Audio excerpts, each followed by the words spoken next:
লোকে বলে ভালোবাসা নাকি মানুষকে বদলে দেয়, কিন্তু কিছু কিছু ভালোবাসা আসে পরীক্ষা নিতে। অহংকারের পরীক্ষা, ধৈর্যের পরীক্ষা, আর সবশেষে পরিচয়ের পরীক্ষা।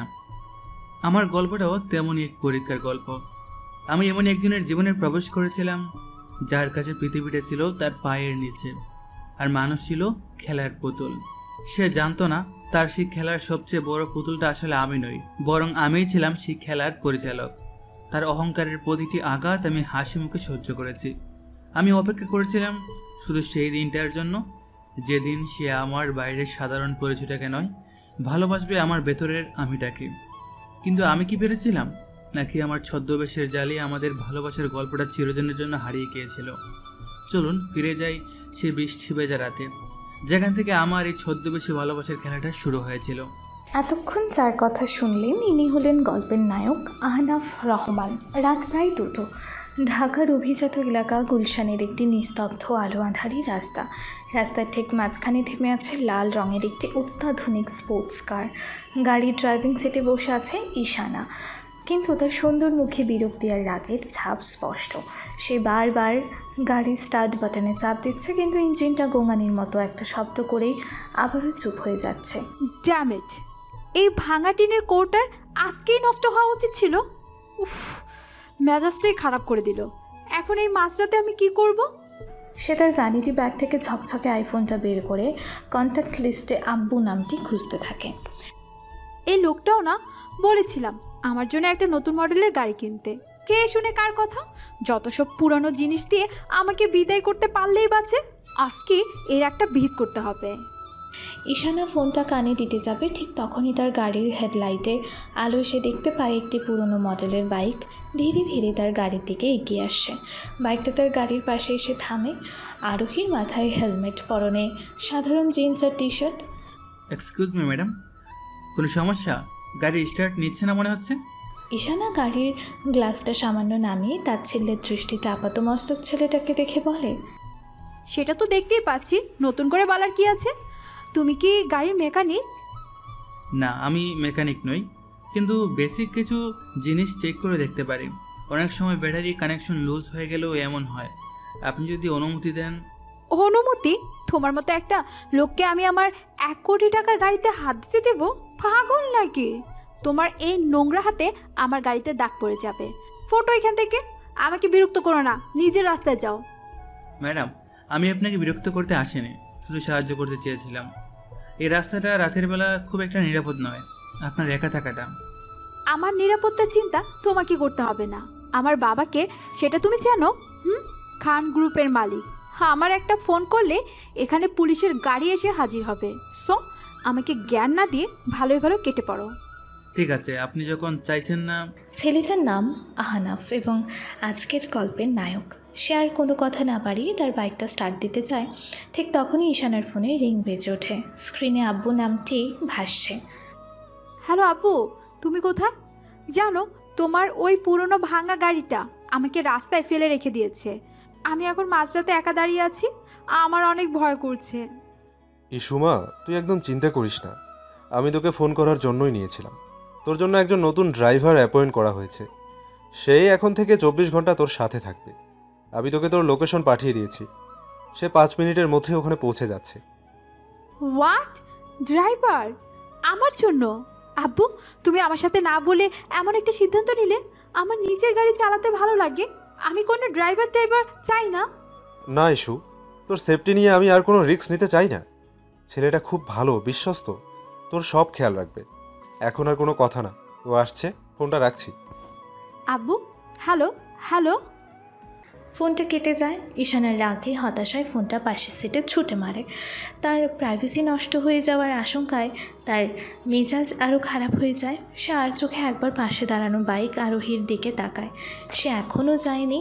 কি ব্যাপার, তুমি এখনো দাঁড়িয়ে আছো কেন? আমার তামাশা দেখতে ভালো লাগছে? না, আপনার বাবা ফোন করে কি বললেন সেটা শোনার জন্য অপেক্ষা করছিলাম, যদি আপনার সাহায্য লাগতো। আমার কোনো সাহায্যের দরকার নেই, আমার নতুন ড্রাইভার আসছে, তুমি এখান থেকে যেতে পারো। ঠিক আছে। আহনাফ আর কথা না বাড়িয়ে তার বাইকটা রাস্তার একপাশে পার্ক করে হেলমেটটা খুলে তারপর পকেট থেকে একটা চাবির রিং বের করে একটা বাটনের চাপ দেয়। সাথে সাথেই তার পেছনে পার্ক করে রাখা অন্ধকার থেকে একটি কালো সেডেন গাড়ির হেডলাইট জ্বলে ওঠে। ঈশানা অবাক হয়ে দৃশ্যটা দেখে। ছেলেটা ধীর পায় সেই গাড়িটার দিকে এগিয়ে যায়। ড্রাইভিং সিটের দরজা খোলা এবং গাড়িটা চালিয়ে এনে আমার স্পোর্টস কারের ঠিক সামনে দাঁড় করায়। তারপর গাড়ি থেকে নেমে আমার গাড়ির দরজার সামনে এসে দাঁড়ালো। ম্যাডাম, আমি আহনাফ, আপনার নতুন ড্রাইভার। স্যারই আমাকে পাঠালেন। তুমি তুমি আমার ড্রাইভার? অসম্ভব, এটা হতেই পারে না। তুমি নিশ্চয়ই মিথ্যে কথা বলছো। আহনাফ শান্তভাবে পকেট থেকে তার আইডি কার্ডটা বের করে ঈশানার সামনে ধরে। আপনি চাইলে স্যারের সাথে কথা বলে কনফার্ম করে নিতে পারেন। আমার মনে হলো কেউ যেন আমার গালে সজোরে একটা চড় মেরেছে। যে ছেলেটাকে আমি কিছুক্ষণ আগে ফকির বলে অপমান করেছি, যাকে আমি আমার গাড়ি ছুতেও পর্যন্ত দিইনি, সেই ছেলে এখন আমার ব্যক্তিগত ড্রাইভার। এর চেয়ে বড় অপমান আর কি হতে পারে আমার জন্য? আমি রাগে কাঁপতে কাঁপতে বললাম, আমার বিশ্বাস হচ্ছে না আব্বু এমন একটা লোককে আমার ড্রাইভার হিসেবে রাখতে পারে। স্যার হয়তো আমার ব্যাকগ্রাউন্ড চেক করে রেখেছেন ম্যাডাম। এখন আপনি যদি গাড়িতে বসেন তাহলে আমরা যেতে পারি, অনেক রাত হয়েছে। আমি তোমার সাথে কোথাও যাব না। ঠিক আছে, তাহলে আমি স্যারকে ফোন করে জানিয়ে দিচ্ছি যে ম্যাডাম আমার সাথে যেতে রাজি নন এবং তিনি এই অনিরাপদ রাস্তাতেই একা থাকতে চান। আহনাফ ফোন বের করে তার বাবার নাম্বারে ডায়াল করার ভান করতে ঈশানা দ্রুত গাড়ি থেকে নেমে আসে। ওয়েট, ঠিক আছে আমি যাচ্ছি, কিন্তু একটা শর্তে। কি শর্ত ম্যাডাম? আমার এই স্যান্ডেলটা কাদায় নষ্ট হয়ে গেছে, এটা পরিষ্কার করে দাও। ঈশানা তার ক্ষমতার চূড়ান্ত অপব্যবহার করে। সে ভেবেছিল আহনাফ হয়তো অপমানিত হয়ে এই কাজটা করতে রাজি হবে না, আর সেই সুযোগে বাবাকে ফোন করে অভিযোগ করতে পারবে। কিন্তু তাকে অবাক করে দিয়ে আহনাফ কোনো প্রতিবাদ না করে পকেট থেকে একটা রুমাল বের করে হাঁটু কেটে নিচে বসে সে খুব যত্ন করে ঈশানার দামি স্যান্ডেল থেকে কাদা মুছে দেয়। আহনাফ কাজটা শেষ করে উঠে দাঁড়িয়ে বলে, হয়ে গেছে ম্যাডাম, আর কিছু করতে হবে? আমার এই শান্ত নির্বিকার আচরণ ঈশানার অহংকারের জন্য আরও বেশি আগুন ধরিয়ে দেয়। সে আর কোনো কথা না বলে হন হন করে গিয়ে আমার আনা গাড়ির পেছনের সিটে বসে সোজা দরজাটা লাগিয়ে দেয়। আমি শুধু একবার আয়নায় তার রাগী মুখের প্রতিবিম্বটা দেখে মনে মনে হাসলাম।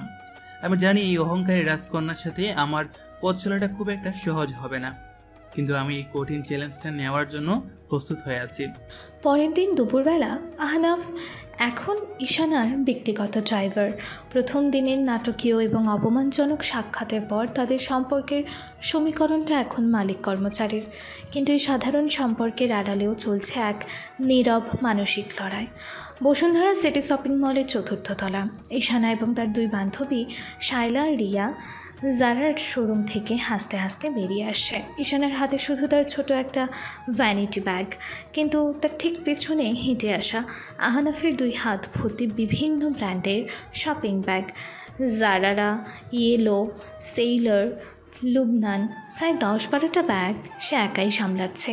তার পরনে সাধারণ কিন্তু পরিপাটি শার্ট প্যান্ট।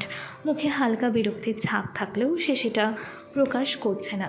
শায়লা বলল, ঈশানা, আজকের কালেকশনটা কিন্তু জাস্ট ওয়াও ছিল। তুই যে রেড ড্রেসটা নিলি ওটা পরলে তোকে একেবারে এঞ্জেল মনে হবে।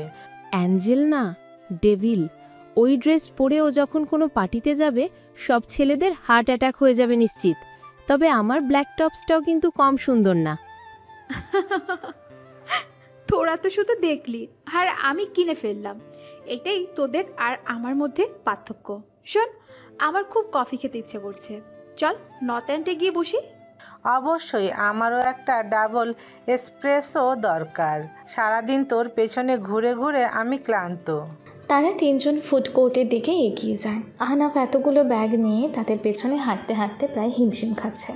ঈশানা পেছনে না ফিরেই উঁচু গলায় বলে, এই যে মিস্টার ড্রাইভার, এত স্লো হাঁটছো কেন? তোমার জন্য কি আমাদের আলাদা করে রিক্সা ভাড়া করে দিতে হবে নাকি? তাড়াতাড়ি পা চালাও। ম্যাডাম, ব্যাগগুলো অনেক ভারী, একটু আস্তে না হাঁটলে পড়ে যেতে পারি। পড়ে গেলে উঠিয়ে নেবে, এর জন্যই তো তোমাকে রাখা হয়েছে, এটা তোমার ডিউটি। তারা নর্থ এন্ডের একটি কর্নারের টেবিলে দখল করে বসে। ঈশানা তার ব্যাগটা টেবিলে রাখে আর আহনাফকে ইশারায় তাদের পাশে দাঁড়িয়ে থাকতে বলে। রিয়া কফির অর্ডার দিতে দিতে আর চোখে আহনাফের দিকে তাকিয়ে বলে, ঈশানা, তোর এই নতুন ড্রাইভারটা তো দেখতে বেশ হ্যান্ডসাম, একেবারে সিনেমার হিরোদের মতো। হ্যান্ডসাম তো বটেই, লম্বা ফর্সা, আর কি সুন্দর চোখ দুটো। তুই ওকে পেলি কোথায়? ড্রাইভার হিসেবে তো একেবারে বেমানান। তোরা কি খাবি? ও কোনো হিরো টিরো না, ও একটা ড্রাইভার ব্যাস। আব্বু কোথা থেকে যে একে ধরে এনেছে কে জানে। একদমই আনস্মার্ট আর খ্যাত একটা ছেলে। খ্যাত বলছিস? আমার তো ওকে দেখে তা মনে হচ্ছে না। ওর হাঁটা চলা, কথা বলার মধ্যে একটা অন্যরকম ব্যাপার আছে, কেমন যেন একটা আভিজাত্য। আচ্ছা, তোমার নামটা কি যেন? ম্যাডাম, আমার নাম আহনাফ। বাহ, নামটাও তো খুব সুন্দর, আহনাফ। তুমি কি অনেক দিন ধরে ড্রাইভিং করছো? জি ম্যাডাম, বেশ কিছুদিন। তার বান্ধবীদের আহনাফের প্রতি অহেতুক আগ্রহে ঈশানার একদমই ভালো লাগছিল না। তার বুকের ভেতরটা কেমন যেন জ্বলে যাচ্ছিল, যা সে আগে কখনোই অনুভব করেনি। সে কি ঈশান্বিত হচ্ছে তার সাধারণ ড্রাইভারের জন্য? অসম্ভব। শায়লা, রিয়া, তোরা কি ওর ইন্টারভিউ নেওয়ার বন্ধ করবি? তোরা এখানে আমার সাথে আড্ডা দিতে এসেছিস নাকি আমার ড্রাইভারের সাথে ফ্ল্যাট করতে? আরে চড়ছিস কেন? আমরা তো এমনিই কথা বলছিলাম। তুই তো জানিস হ্যান্ডসাম ছেলে দেখলে আমাদের একটু কথা বলতে ইচ্ছে করে। আই যে মিস্টার ড্রাইভার, তোমার তো এখানে দাঁড়িয়ে থাকার কথা না। তুমি কি আমার পার্সোনাল বডিগার্ড নাকি? যাও বাইরে গিয়ে দাঁড়াও। আর শোনো, জি ম্যাডাম। গাড়িটা পার্কিংয়ের B2 লেভেল থেকে বের করে একদম গেটের সামনে এনে রাখবে। আমাদের বের হতে যদি 1 সেকেন্ডও দেরি হয় তাহলে তোমার চাকরি আমি 1 মিনিটে খেয়ে দেব, বুঝেছ? কিন্তু ম্যাডাম, আপনার কপি তো এখনো আসেনি। আপনারা বের হতে তো এখনো। আমি তোমাকে যা বলেছি তুমি তাই করবে, মুখে মুখে তর্ক করবে না। যা বলছি। আহনাফ আর কোনো কথা না বলে নীরবে মাথা নেড়ে ব্যাগগুলো নিয়ে সেখান থেকে চলে যায়। তাই চলে যাওয়ার দিকে তাকিয়ে শায়লা আর রিয়া একে অপরের দিকে তাকায়। ঈশানা, তুই ছেলেটার সাথে একটু বেশি খারাপ ব্যবহার করছিস না? বেচারা তো কিছুই বলেনি। চুপ কর তো। ড্রাইভারের সাথে কেমন ব্যবহার করতে হয় সেটা আমাকে শেখাতে আসিস না। ওদেরকে মাথায় তুলতে নেই, মাথায় তুললে ঘাড়ে চেপে বসে। কিন্তু তুই তো এমন ছিলি না। তুই তো তোর আগের ড্রাইভার করিম চাচার সাথে কত ভালো ব্যবহার করতি। করিম চাচা বয়স্ক মানুষ ছিলেন, আর এ তো একটা ইয়াং ছেলে। ওর সাহস কত আমার মুখের উপর তর্ক করে। হ্যাঁ, ওকে আমি টাইট না দিলে বুঝবে না ও কার চাকরি করছে। ঈশানা মুখে কথাগুলো বললেও তার ভেতরের অস্বস্তিটা কম ছিল না। তার বান্ধবীরা কেন আমার প্রশংসা করবে? আমি কেন তাদের সাথে এত ভদ্রভাবে কথা বলবো? আমি তো শুধু ঈশানার ড্রাইভার। আমার সব মনোযোগ তো শুধু ঈশানার দিকেই থাকার কথা। এই অদ্ভুত অহেতুক অধিকারবোধ ঈশানাকে নিজের কাছে অচেনা করে তুলেছিল। সে বুঝতে পারছিল না আমার এই শান্ত নির্বিকার আচরণ তার অহংকারে আঘাত করেছে, নাকি তার নারী সত্তাকে জাগিয়ে তুলছে। শপিং মল থেকে ফেরার পথে ঈশানার মন কিছুটা বিক্ষিপ্ত। আহনাফের প্রতি তার বান্ধবীদের আগ্রহ এবং নিজের অহেতুক ঈর্ষা, এই দুই মিলিয়ে যে সে আহনাফের ওপর বিরক্ত হয়ে আছে। আহনাফ নির্বিকারভাবে গাড়ি চালাচ্ছে। ঈশানা পেছনের সিটে বসে বিরক্ত মুখে জানালার বাইরে তাকিয়ে আছে। আহনাফ সামনের সিটে আয়নায় মাঝে মাঝে তার প্রতিবিম্বটা দেখছে, কিন্তু কিছুই বলছে না। ঈশানা এই নীরবতা ভাঙার জন্য গাড়ির মিউজিক সিস্টেমটা অন করে। সাথে সাথে কোনো এক নতুন ব্র্যান্ডের রক মিউজিক তীব্র ভলিউমে বাজতে শুরু করে।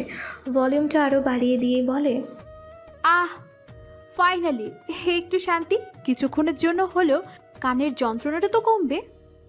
ম্যাডাম, আপনার কি মাথা ধরেছে? মানে আমার মাথা ধরবে কেন? না মানে এই ধরনের চিৎকার চেঁচামেচি তো সাধারণ গান বলে না, এগুলোকে বলে নয়েজ পলিউশন।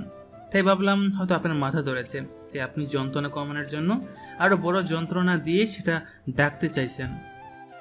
হোয়াট? তুমি এটাকে নয়েজ পলিউশন বলছো?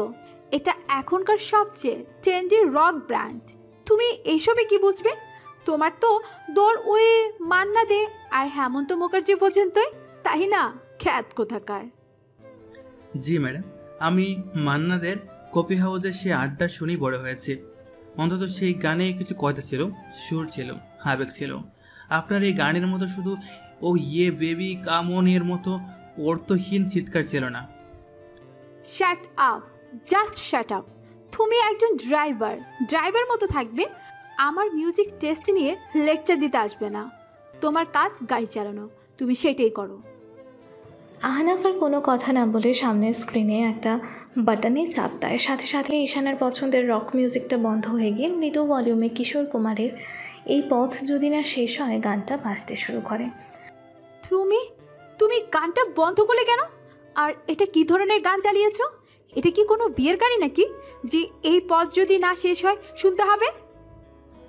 ম্যাডাম, গাড়িটা আপনার হতে পারে, কিন্তু এটার মিউজিক সিস্টেম স্টিয়ারিংটার সাথে কানেক্টেড, আর স্টিয়ারিংটা এই মুহূর্তে আমার হাতে। তাই এখানে কোন গান বাজবে সেই সিদ্ধান্ত নেওয়ার অধিকারও আমার। তোমার সাহস তো কম না? তুমি আমার সাথে অধিকারের কথা বলছো? তুমি কি ভুলে গেছো তুমি কে আর আমি কে? আমি 1 মিনিটে তোমার এই অধিকার বোধ ছুটিয়ে দিতে পারি। পারেন ম্যাডাম, আপনি সবই পারেন, কিন্তু তাতে তো আর সতীটা বলে যাবে না। সতীটা হলো এই মুহূর্তে আমি ড্রাইভার আর আপনি প্যাসেঞ্জার, আর ড্রাইভারের মনোযোগ নষ্ট হয় এমন কোনো কাজ প্যাসেঞ্জার করা উচিত নয়। তার মানে আমার গান শুনলে তোমার মনোযোগ নষ্ট হয়, আর তোমার এই 60-এর দশকের ঘ্যান ঘ্যান শুনলে মনোযোগ বাড়ে, তাই তো? অবশ্যই এই গানগুলো মনকে শান্ত রাখে। আপনার ওই রক শক গান শুনলে তো আমার গাড়ি চালানোর বদলে গাড়ি নিয়ে আকাশে উড়তে ইচ্ছা করবে। সেটা কি আপনার জন্য নিরাপদ হবে ম্যাডাম? আমার সাথে মুখে মুখে তর্ক করবে না, এক্ষুনি গানটা বন্ধ করো। দুঃখিত ম্যাডাম, এই রিকোয়েস্টটা রাখা সম্ভব হচ্ছে না। আপনি বরং এয়ারপোর্ট ব্যবহার করতে পারেন। আমি আমার নিজের গাড়িতে এসে এয়ারপড ব্যবহার করব কেন? এটা কি পাবলিক বাস? আহনাফ ঈশানার কোনো কথারই উত্তর না দিয়ে মুচকি হাসার গানটা গুনগুন করে গাইতে শুরু করে। ঈশানের রাগে অপমানে জানালার দিকে মুখ ঘুরিয়ে বসে। কিছুক্ষণ পর হঠাৎ গাড়িটা জ্যামে আটকে আছে। আচ্ছা, তোমার সমস্যাটা কি বলো তো? তুমি কি ইচ্ছে করে আমাকে বিরক্ত করো, নাকি এটা তোমার জন্মগত স্বভাব? কোন সমস্যার কথা বলছেন ম্যাডাম? এই যে তুমি সব কিছুতে আমার কথার উপরে কথা বলো, আমার সাথে তর্ক করো। অন্য কোনো ড্রাইভার তো আমার সামনে চোখ তুলে তাকানোর সাহস পায় না, আর তুমি? অন্য ড্রাইভাররা হয়তো আপনাকে ভয় পায়, আমি আপনাকে সম্মান করি, ভয় পাই না। আর যেখানে সম্মান থাকে সেখানে যুক্তিসঙ্গত তর্ক হতে পারে।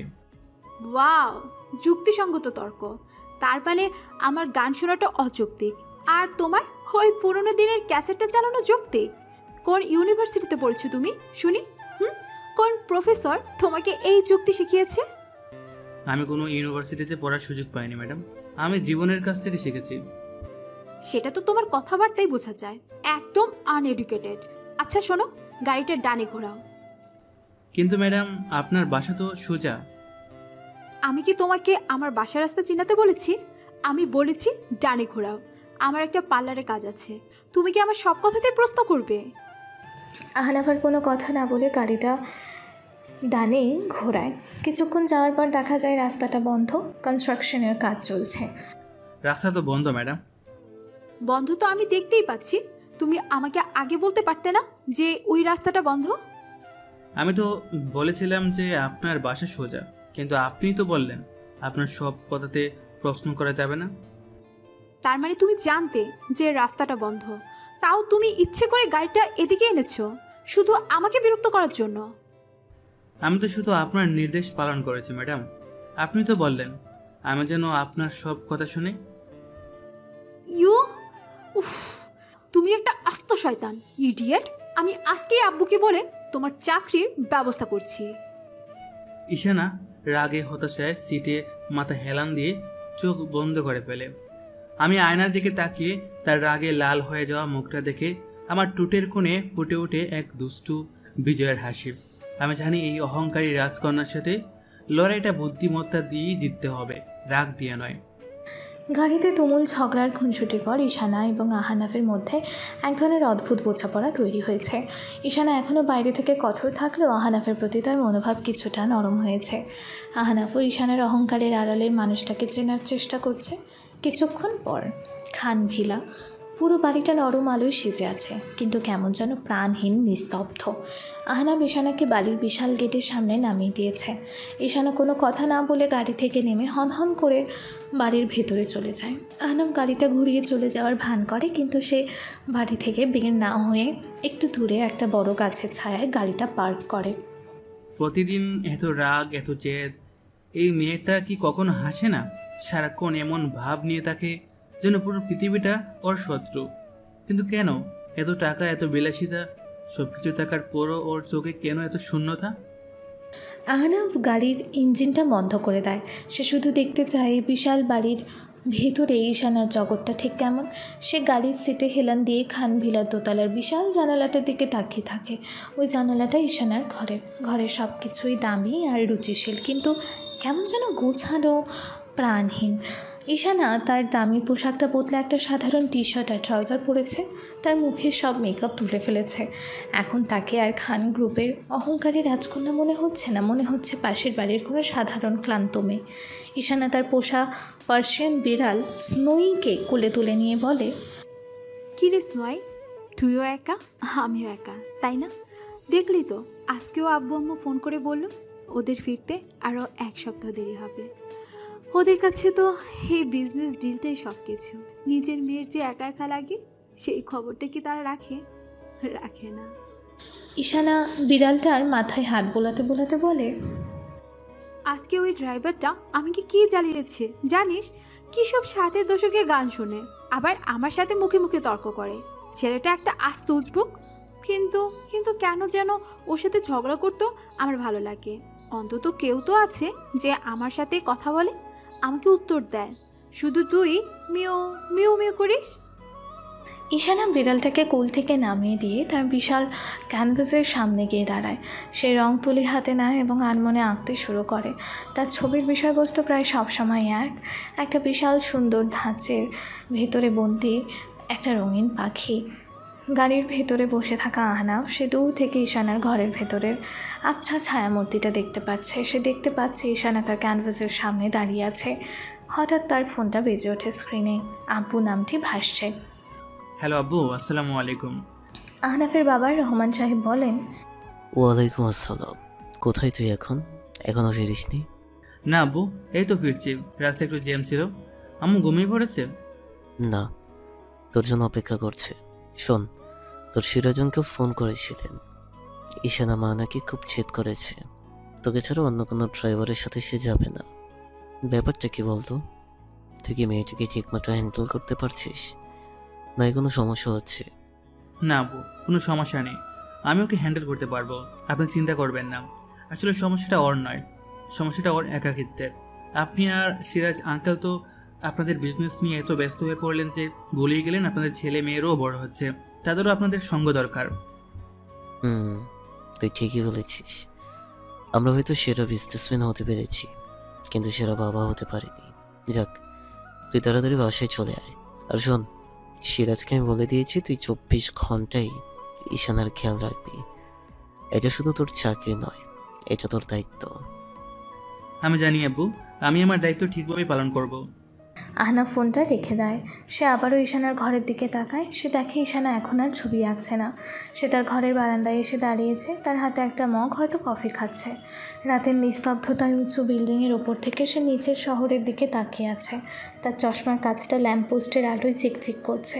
কফিতে চুমুক দিয়ে আকাশের দিকে তাকিয়ে বলে, আচ্ছা, ওই ড্রাইভার ছেলেটা আহনাফ, ও এখন কি করছে? ও কি ওর পরিবারের সাথে বসে এখন গল্প করছে? ওর মা কি ওকে ভাত বেড়ে খাওয়াচ্ছে? ওর বাবা কি ওর সাথে দেশের অবস্থা নিয়ে আলোচনা করছে? সে নিজের অজান্তেই আহনাফের বানানো সাধারণ পরিবারের কথা ভাবতে থাকে। দূর, আমি কেন ওর কথা ভাবছি? ও তো শুধু আমার একজন কর্মচারী।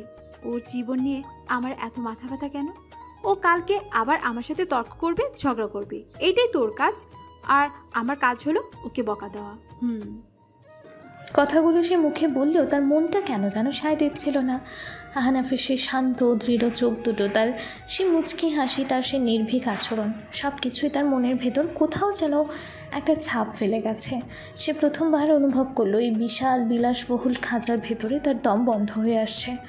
তারও ইচ্ছে করছে আহনাফের মতো সাধারণ কিন্তু ভালোবাসাময় পরিপূর্ণ একটা জীবন পেতে।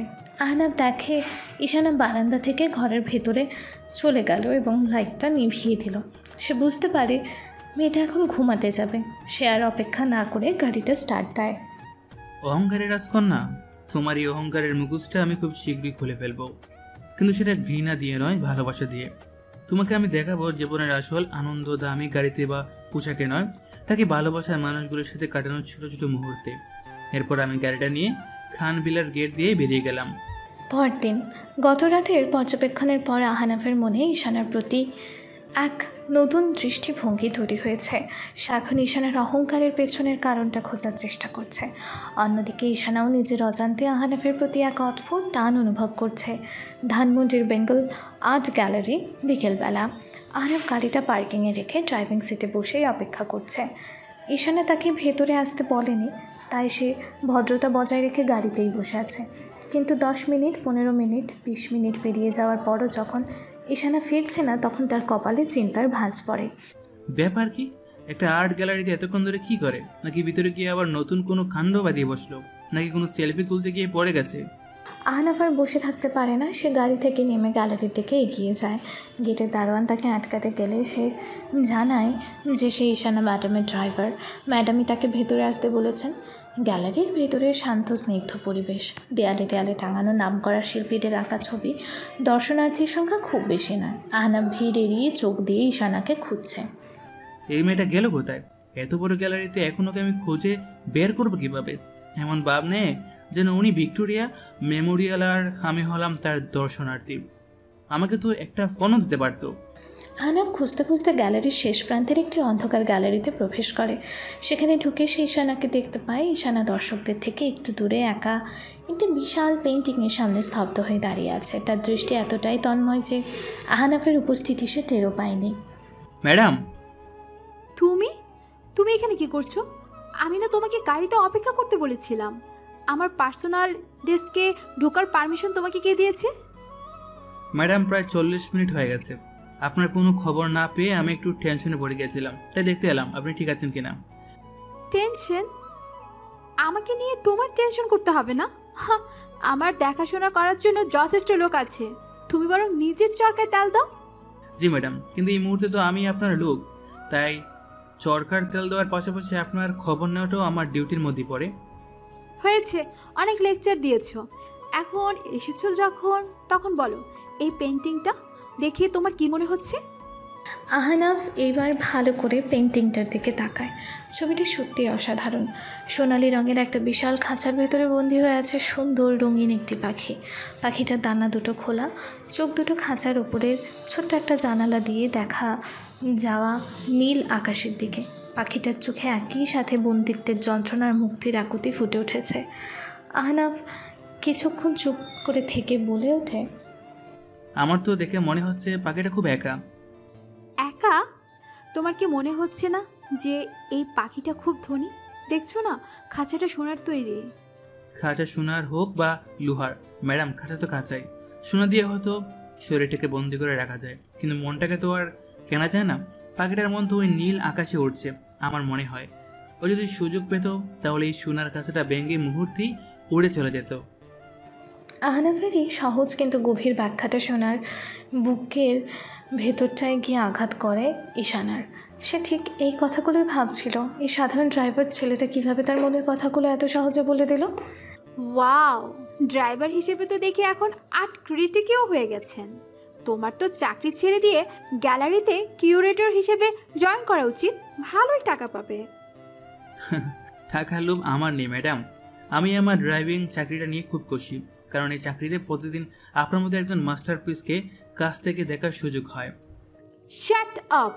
একদম ফাজলামি করবে না। তুমি কি আমাকে আর্ট পিস বলে অপমান করছো? অপমান কেন হবে?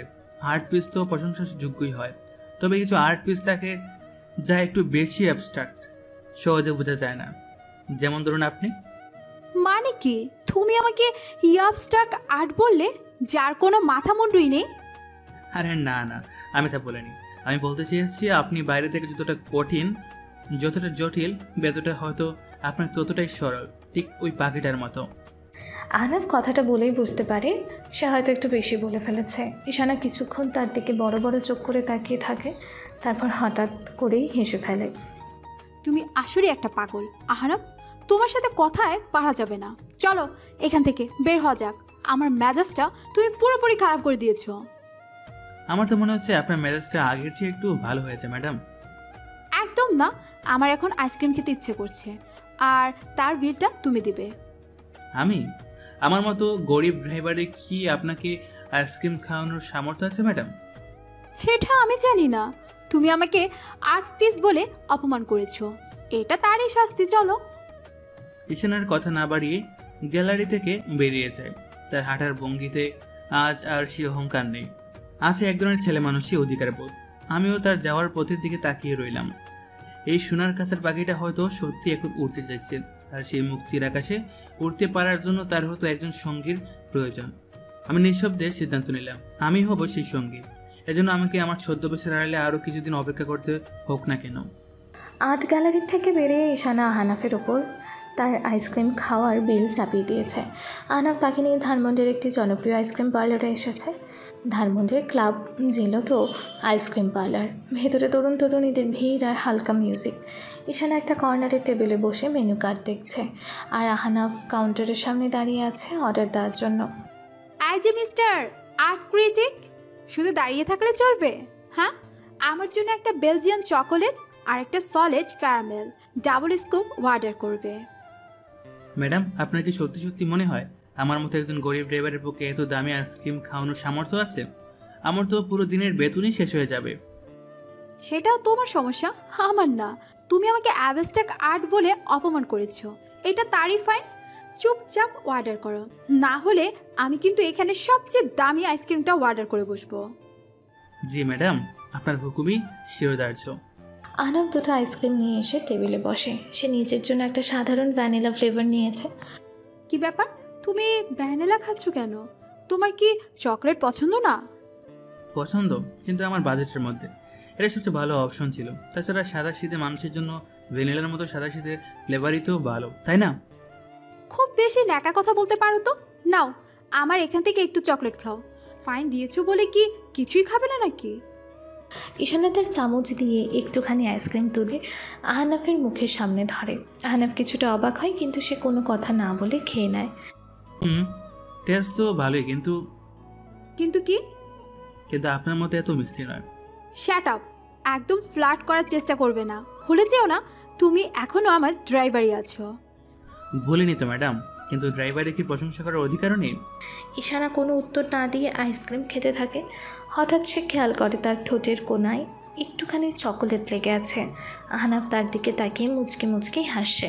কি হলো, হাসছো কেন? না, কিছু না। ভাবছিলাম অবস্ট্রাক্ট আর্টের গায়ে মাঝে মাঝে একটু রঙের ছোপ লাগলে তাকে আরও বেশি সুন্দর লাগবে। মানে কি? মানে আপনার ঠোঁটের কোনায়। ঈশানা দ্রুত টিস্যু দিয়ে মুছতে যায়, কিন্তু আহনাফ তার আগেই তার হাতটা ধরে ফেলে। আমি মুছে দিচ্ছি। আহনাফ তার চেয়ার থেকে একটু ঝুঁকে ঈশানার মুখের কাছে আসে। সে টিস্যু দিয়ে নয়, তার নিজের বুড়ো আঙুল দিয়ে আলতো করে ঈশানার ঠোঁটের কোণার চকলেটটুকু মুছে দেয়। তার আঙুলের উষ্ণ স্পর্শে ঈশানার পুরো শরীরে যেন একটা বিদ্যুতের প্রভাবও বয়ে যায়। সে স্তব্ধ হয়ে আপনার চোখের দিকেই তাকিয়ে থাকে।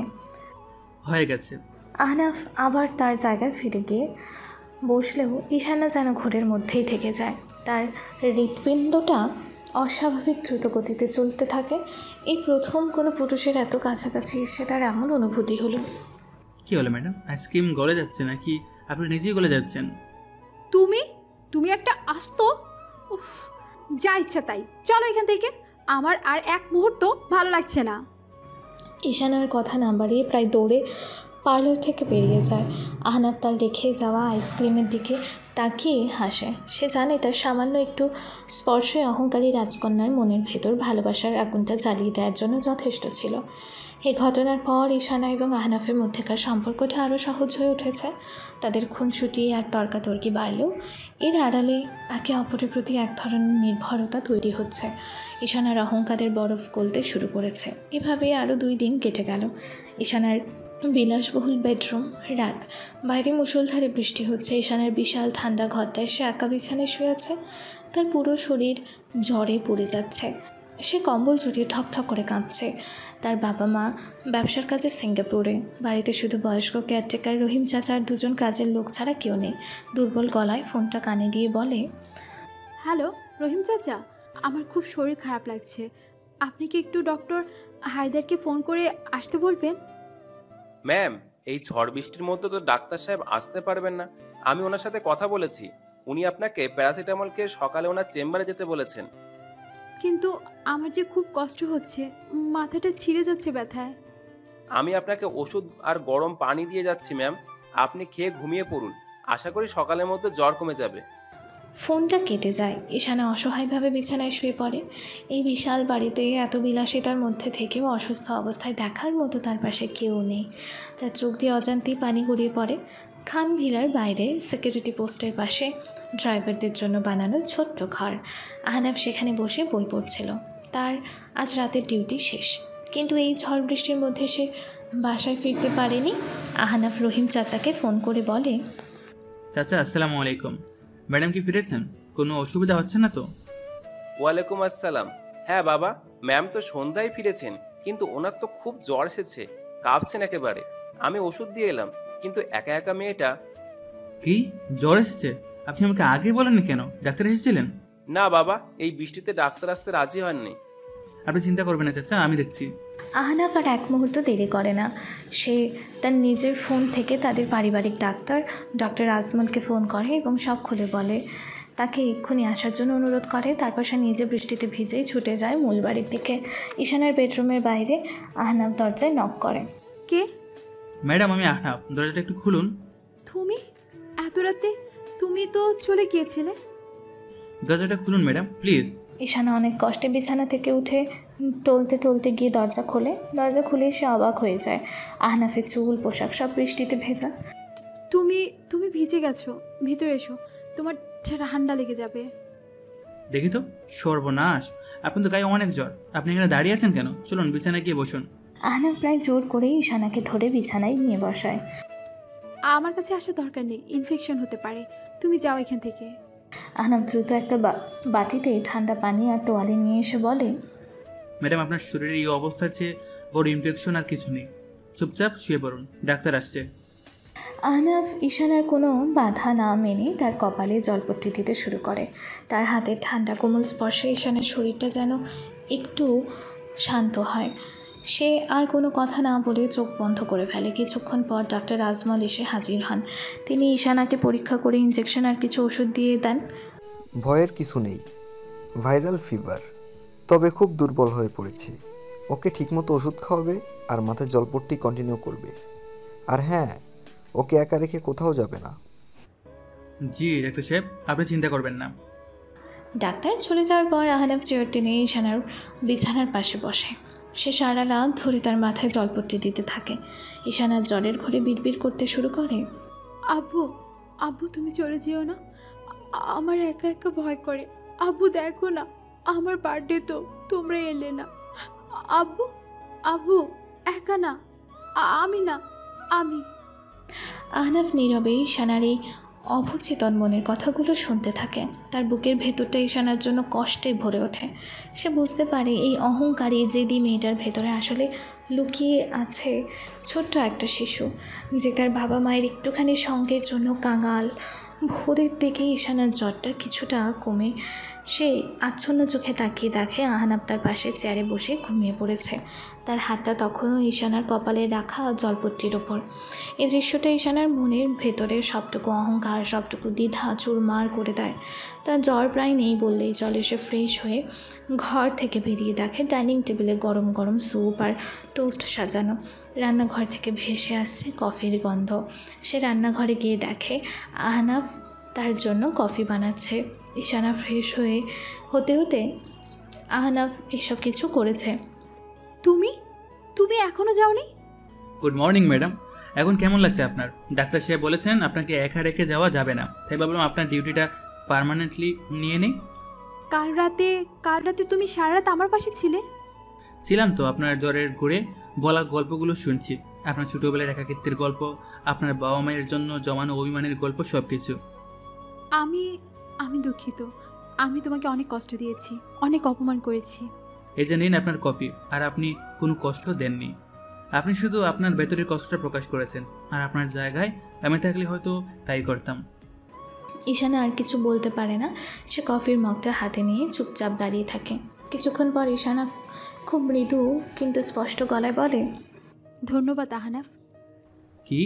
আমি কি ঠিক শুনলাম? আপনি আমাকে ধন্যবাদ বললেন আর আর আহনাফ বলেও রাখলেন? আজকে সুযোগটা কোন দিকে উঠলো বলুন তো? খুব বেশি মজা করবে না, ধন্যবাদ দিয়েছি, কারণ তুমি সত্যিই ধন্যবাদ পাওয়ার যোগ্য। তুমি না থাকলে কাল রাতে আমার কী যে হতো আমি নিজেও জানি না। আপনার ধন্যবাদটা আমি গ্রহণ করলাম ম্যাডাম, তবে একটা শর্তে। কি শর্ত? আজ থেকে আপনি আমাকে আর ড্রাইভার বলে ডাকবেন না, আর আমিও আপনাকে আপনি বলবো না। আমাদের সম্পর্কটা এখন আর শুধু মালিক কর্মচারী নয়, তাই না? তাহলে কি? বন্ধু হতে পারি কি আমরা? ঈশানা কিছুক্ষণ আমার চোখের দিকে তাকিয়ে থাকে। সেই চোখে আমি আজ দেখতে পাই নির্ভরতা, আস্থার একরাশ উষ্ণতা। সে আলতো করে মাথা নেড়ে সম্মতি জানায়। অসুস্থতার সময় আহনাফের সেবা যত্নে ঈশানার মনের সবটুকু অহংকার গলে গেছে। তাদের মধ্যে এখন আর মালিক কর্মচারীর সম্পর্ক নেই, বরং জন্ম নিয়েছে এক সুন্দর বন্ধুত্ব।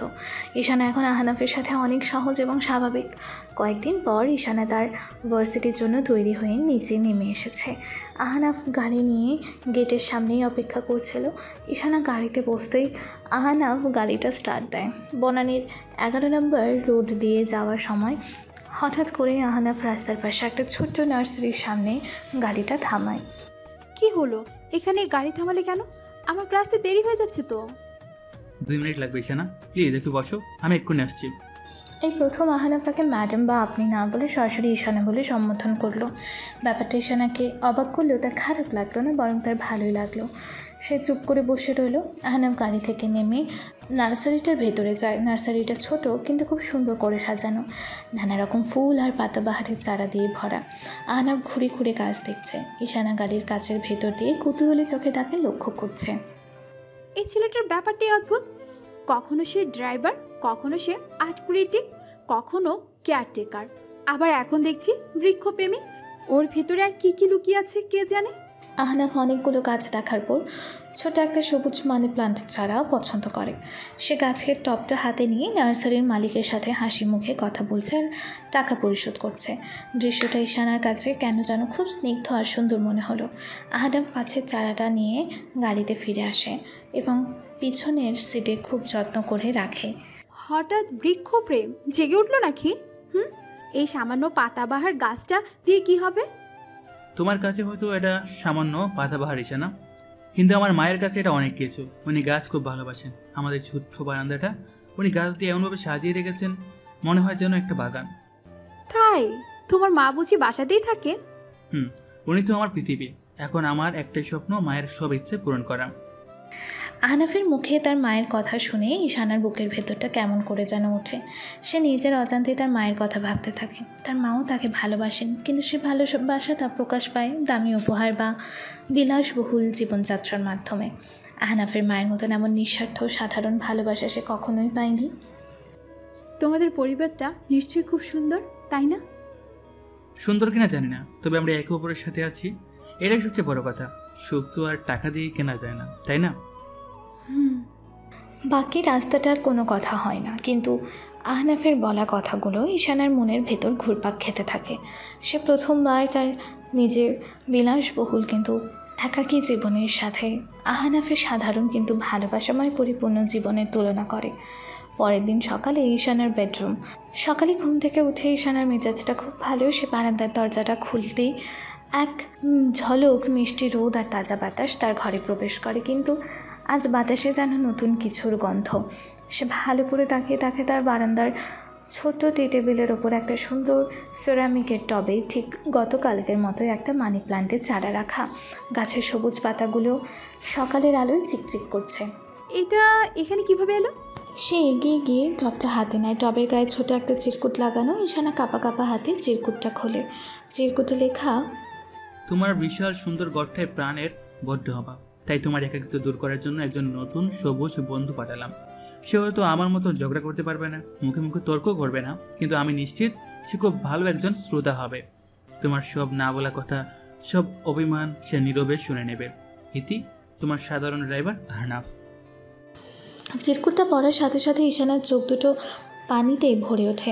তার ঠোঁটের কোণে ফুটে ওঠে এক অনাবিল হাসি। সে টবটা খুব যত্ন করে তার বেডরুমের জানালার পাশে এমন একটা জায়গায় রাখে যেখান থেকে সে বিছানায় শুয়েও গাছটাকে দেখতে পাবে।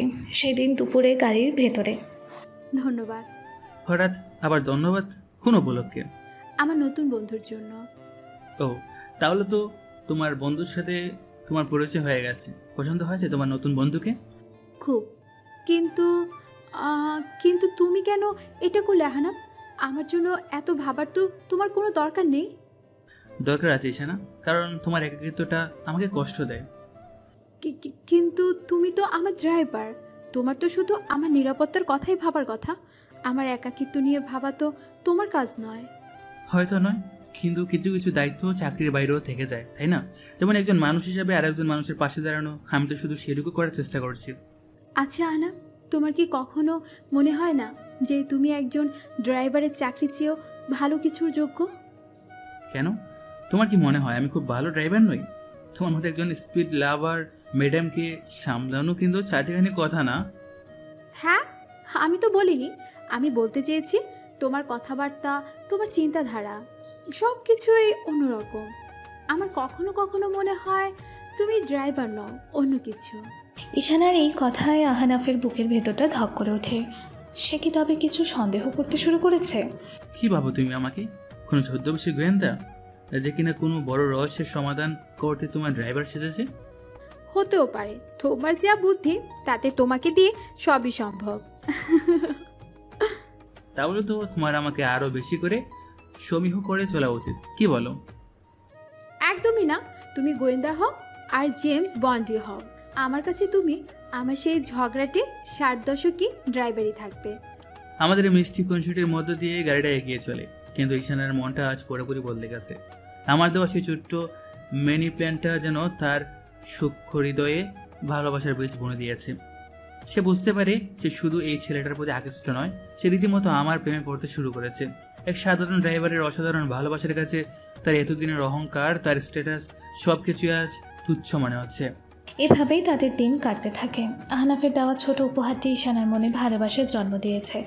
তাদের মধ্যে এখন এক মধুর বন্ধুত্বপূর্ণ সম্পর্ক। ঈশানা এখন আহনাফের সঙ্গেই তার বেশিরভাগ সময় কাটাতে ভালোবাসে। খানবিলার ড্রয়িং রুম। এক সন্ধ্যাবেলা ঈশানা সোফায় বসে ম্যাগাজিন দেখছে। তার মনটা বেশ ফুরফুরে। সে আহনাফের জন্য অপেক্ষা করছে। আহনাফ তার জন্য পুরান ঢাকা থেকে গরম গরম কাচ্চি বিরিয়ানি আনতে গেছে। ঠিক তখনই কলিং বেল বেজে ওঠে। সে দৌড়ে গিয়ে দরজা খোলে। অবশেষে এলে, আমার তো খিদে পেট চোচো করছে, এনেছো আমার? কথাটা শেষ করার আগেই ঈশানা থেমে যায়। দরজায় আহনাফ নয়, দাঁড়িয়ে আছে বিশাল এক ফুলের তোড়া হাতে তার পুরনো প্রেমিক সামির। সামির শহরের নামকরা একজন তরুণ ব্যবসায়ী, দেখতে সুদর্শন এবং আভিজাত্যের ছাপ তার সারা শরীরে। সারপ্রাইজ ইস্যু, আমাকে দেখে কি খুব বেশি অবাক হয়ে গেলে? সামির, তুমি এখানে? আমার বাসার ঠিকানা তুমি কোথায় পেলে? আরে, তোমার ঠিকানা খুঁজে বের করা কি আমার জন্য খুব কঠিন কাজ? আমি তো তোমার মনের ঠিকানাটাও খুঁজে বের করতে পারি। ভেতরে আসতে বলবে না? আসলে ড্রয়িং রুমে সামির সোফায় আয়েশ করে বসেছে। ঈশানা তার থেকে বেশ কিছুটা দূরত্ব বজায় রেখে অন্য সোফায় বসেছে। তোমার জন্য তোমার পছন্দের লিলি ফুল এনেছি। তোমার তো এখনো লিলি পছন্দ, নাকি তোমার পছন্দ বদলে গেছে? ধন্যবাদ, কিন্তু হঠাৎ করে এত বছর পর আমার কথা মনে পড়লো যে? তোমার কথা আমি কোনোদিনও ভুলিনি ইস্যু। আমি জানি আমি ভুল করেছিলাম। বিজনেসের চাপে তোমাকে সময় দিতে পারিনি, তার জন্য আমি তোমার কাছে ক্ষমা চাইতে এসেছি। প্লিজ আমাকে আরেকটা সুযোগ দাও, আমি সব ঠিক করে দিব। যেটা একবার ভেঙে গেছে সামি, সেটা আর জোড়া লাগে না। আমরা আমাদের জীবন নিয়ে অনেক দূর এগিয়ে গেছি, তুমিও এগিয়ে যাও। আমি তোমাকে ছাড়া এগোতে চাই না। আমি আঙ্কেলের সাথে কথা বলবো খুব শীঘ্রই আমাদের বিয়ের ব্যাপারে। সামিরের কথা শেষ হওয়ার আগেই কাচ্চির প্যাকেট হাতে নিয়ে ঘরে প্রবেশ করে আহনাফ। ঘরের ভেতর সামিরকে দেখে সে মুহূর্তে থমকে যায়। তার হাসি মুখটা কঠিন হয়ে ওঠে। ম্যাডাম, আপনার বিরিয়ানি। ও আহনাফ, এসে গেছো? ঠিক আছে, ওটা ডাইনিং টেবিলে রেখে দাও। ইনি কে ইস্যু? নতুন কাজের লোক? ও আহনাফ আমার ড্রাইভার। ও আমার কাজের লোক নয়, আমার স্টাফ। মানুষের সাথে কিভাবে কথা বলতে হয় সেটা কি তোমার জানা নেই? ম্যাডাম, আমি কি এখন যেতে পারি? না, তুমি দাঁড়াও, আমার হয়তো তোমাকে লাগতে পারে। ঈশানা ইচ্ছে করে আহনাফকে সেখানে থাকতে বলে। সে চায় না সামিরের সাথে একা থাকতে। আহনাফ কোনো কথা না বলে ঘরের এক কোণে গিয়ে চুপচাপ দাঁড়িয়ে থাকে। তার দৃষ্টি তীক্ষ্ণ। ইস্যু, আমি তোমার সাথে কিছু ব্যক্তিগত কথা বলতে চাই। তুমি কি তোমার ড্রাইভারকে বাইরে যেতে বলবে? তোমার সাথে আমার কোনো ব্যক্তিগত কথা নেই, যা বলার ওর সামনেই বলতে পারো। আহনাফ আমার খুবই বিশ্বস্ত। তাই নাকি? একজন ড্রাইভারের উপর এত বিশ্বাস? ব্যাপারটা তো বেশ ইন্টারেস্টিং। আচ্ছা ঠিক আছে, শোনো, আমি জানি তুমি এখনও আমাকেই ভালোবাসো। তোমার ওই অভিমানী চোখের দিকে তাকালেই আমি বুঝতে পারি। চলো না আমরা বাইরে কোথাও ডিনারে যাই, পুরনো দিনের মতো। আমার খিদে নেই, আর আমি আজ কোথাও যাব না। প্লিজ ইস্যু, এমন করো না। আমি জানি তুমি শুধু আমার উপর রাগ করে আছো। সামির ঈশানের হাতটা ধরার আগেই আহনাফের ভারী গলার আওয়াজ ভেসে আসে। স্যার, ম্যাডামের শরীরটা আজ ভালো নেই। ডাক্তার ওনাকে পুরোপুরি রেস্ট থাকতে বলেছে। আমার মনে হয় আপনার এখন আসা উচিত হবে। আহনাফের এই অপ্রত্যাশিত হস্তক্ষেপে সামির এবং ঈশানা দুজনেই চমকে ওঠে। হেই, তুমি কে আমাকে বলার? আমি কার সাথে কখন দেখা করব সেটা কি তুমি ঠিক করে দিবে? তোমার সাহস তো কম না। স্যার, আমি শুধু আমার দায়িত্ব পালন করছি। ম্যাডামের স্বাস্থ্যের খেয়াল রাখা আমার দায়িত্ব। আর উনি যেহেতু বলছেন উনি যাবেন না, তাই ওনাকে জোর করাটা হয়তো ঠিক হচ্ছে না। তুমি আমাকে ভদ্রতা শেখাতে আসবে? জানো আমি কে? আমি 1 মিনিটে তোমার মতো 10টা ড্রাইভারকে কিনে রাস্তায় বসিয়ে দিতে পারি। পারেন স্যার, আপনি হয়তো ড্রাইভার কিনতে পারেন, কিন্তু সম্মান কিনতে পারেন না। আর আপনি যার সাথে কথা বলছেন উনি আপনার কেন কোনো জিনিস নন। আহনাফের এমন হিমশীতল আত্মবিশ্বাসী উত্তরে সামির থতমত খেয়ে যায়। একজন সাধারণ ড্রাইভারের মুখে এমন কথা সে আশা করেনি। ঈশানা অবাক হয়ে আহনাফের দিকে তাকিয়ে থাকে। আহনাফের চোখে সে আজ এক অদ্ভুত অধিকার বোধ দেখতে পায়, যা তার খুব ভালো লাগে। সামির, আমি মনে করি তোমার এখন যাওয়া উচিত। আমার সত্যিই ভালো লাগছে না। আমরা পরে কথা বলবো। ঠিক আছে, আমি যাচ্ছি, কিন্তু আমি আবার আসবো ইসু। আমি তোমাকে এত সহজে ছাড়ছি না। সামির চলে যাওয়ার পর ঘরের ভেতর একটা অস্বস্তিকর নীরবতা নেমে আসে। ঈশানা আহনাফের দিকে তাকিয়ে বলে, ধন্যবাদ। কোনো প্রয়োজন ছিল না ম্যাডাম, আমি শুধু আমার কাজটাই করেছি। না, তুমি শুধু আমার কাজ করনি আহনাফ, তুমি আজ আমাকে একটা খুব অস্বস্তিকর পরিস্থিতি থেকে বাঁচিয়েছ। কিন্তু তুমি ওর সাথে ওভাবে কথা বলতে গেলে কেন? ও যদি তোমার কোনো ক্ষতি করতো? তোমার ক্ষতি হওয়ার চেয়ে আমার ক্ষতি হওয়াটা অনেক ভালো, ঈশানা। 1 সপ্তাহ পর সামিরের আগমনের পর ঈশানা এবং আহনাফের মধ্যেকার সম্পর্ক এক নতুন মোড় নিয়েছে। ঈশানা এখন আহনাফের প্রতি তার দুর্বলতা সম্পর্কে পুরোপুরি অবগত এবং আহনাফের প্রচ্ছন্ন অধিকার বোধকে সে উপভোগ করছে। সামিরও বুঝতে পেরেছে সাধারণ ড্রাইভারই তার পথের সবচেয়ে বড় কাঁটা। 1 সপ্তাহ পর খান ভিলা ড্রয়িং রুম। বাইরে ঝুম বৃষ্টির সাথে বিদ্যুতের গর্জন। ঈশানা এবং সামিরের মধ্যে তুমুল ঝগড়া চলছে। আহনাফ কিছুটা দূরে দাঁড়িয়ে আছে, কিন্তু তার কান এবং মনোযোগ পুরোটাই তাদের দিকে। ইসো, তুমি আমার কথাটা বোঝার চেষ্টা করছো না কেন? আমি বলছি এই ড্রাইভার ছেলেটা সুবিধার না। ওর চোখে মুখে আমি একটা অন্যরকম ভাব দেখেছি। ও নিশ্চয়ই কোনো উদ্দেশ্য নিয়ে তোমার কাছাকাছি আসার চেষ্টা করছে। শাট আপ সামির, আহনাফের ব্যাপারে একটাও বাজে কথা বলবে না। ও শুধু আমার ড্রাইভার নয়, ও আমার শুভাকাঙ্ক্ষী। তুমি বরং নিজের চরকায় তেল দাও। সারাদিন কার সাথে ঘুরে বেড়াও, কোথায় যাও, সেই খবরগুলো কি আমি রাখি না ভেবেছো? আমার পার্সোনাল লাইফ নিয়ে কথা বলার অধিকার তোমাকে কে দিয়েছে? আমি একজন বিজনেসম্যান, আমাকে অনেকের সাথে মিশতে হয়। কিন্তু তুমি একটা সাধারণ ড্রাইভারকে নিয়ে এত ডিফেন্সিভ হচ্ছে কেন? ব্যাপারটা কি বলো তো? তোমাদের মধ্যে কিছু চলছে না তো? তোমার মানসিকতা এত নিচু আমি ভাবতেও পারিনি। গেট আউট, আমার বাড়ি থেকে এক্ষুনি বেরিয়ে যাও। আমি তোমার মুখও দেখতে চাই না।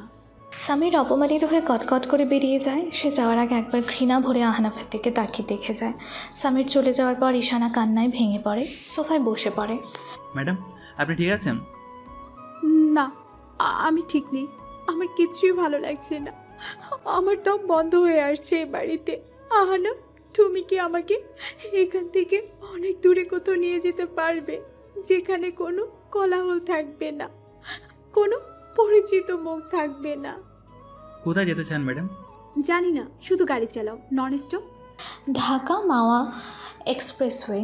রাত প্রায় 11টা। আহনাফ গাড়ি চালাচ্ছে। গাড়ির ভিতর পিনপতন নীরবতা, শুধু ওয়াইপারের শব্দ আর রেডিওতে মৃদু ভলিউমে বাজতে থাকা অর্ণবের গান। হারিয়ে গিয়েছি, এই তো ভালো, ফিরবো না আর কখনো। ঈশানা পেছনের সিটে মাথা হেলান দিয়ে চোখ বন্ধ করে আছে। আচ্ছা আহনাফ, তোমার কি কখনো কাউকে ভালোবাসতে ইচ্ছা করে না? ইচ্ছে তো সবারই করে ম্যাডাম। কেমন মেয়ে পছন্দ তোমার? তোমার কি কোনো পছন্দের মানুষ আছে? আমার পছন্দ অপছন্দ দিয়ে কী হবে? আমি তো একজন সাধারণ ড্রাইভার। আমার মতো ছেলেকে কে পছন্দ করবে? কেন করবে না? তুমি দেখতে সুন্দর, তুমি বুদ্ধিমান, তুমি একজন ভালো মানুষ। তোমার জন্য তো মেয়েরা পাগল হবে। কিন্তু আমি যে মেয়েটিকে পছন্দ করি সে তো চাঁদের থেকে অনেক উঁচুতে থাকে। তাকে ছোঁয়ার সাধ্য আমার নেই ম্যাডাম। সে এক অহংকারী রাজকন্যা। সে সোনার কাছে বন্দি থাকতে ভালোবাসে। সে হয়তো কোনোদিনও বুঝবে না যে তার জন্য রাস্তার ধারের এক ফকির সারা রাত জেগে থাকে। যদি সেই রাজকন্যাটা কোনোদিন তার সোনার খাঁচা ছেড়ে তোমার কাছে চলে আসতে চায়, তুমি কি তাকে গ্রহণ করবে? সে যদি সত্যি খাঁচা ছেড়ে আসতে চায় তাহলে এই ফকির তাকে তার হৃদয়ের রাজপ্রাসাদে রানী করে রাখবে। তাদের এই আবেগঘন কথোপকথনের মধ্যে ঈশানার ফোন বেজে ওঠে। তার বাবা সিরাজ খান ফোন করেছেন। ইস্যু, তুই কোথায়? এক্ষুনি বাসায় আয়, সর্বনাশ হয়ে গেছে। কি হয়েছে আব্বু? তুমি এমন করছো কেন? অফিসের লকার থেকে আমাদের নতুন প্রজেক্টের সবচেয়ে গুরুত্বপূর্ণ ফাইলটা চুরি হয়ে গেছে। আর সিসিটিভি ফুটেজে দেখা গেছে শেষবার ওই রুম থেকে আহনাবকে বের হতে।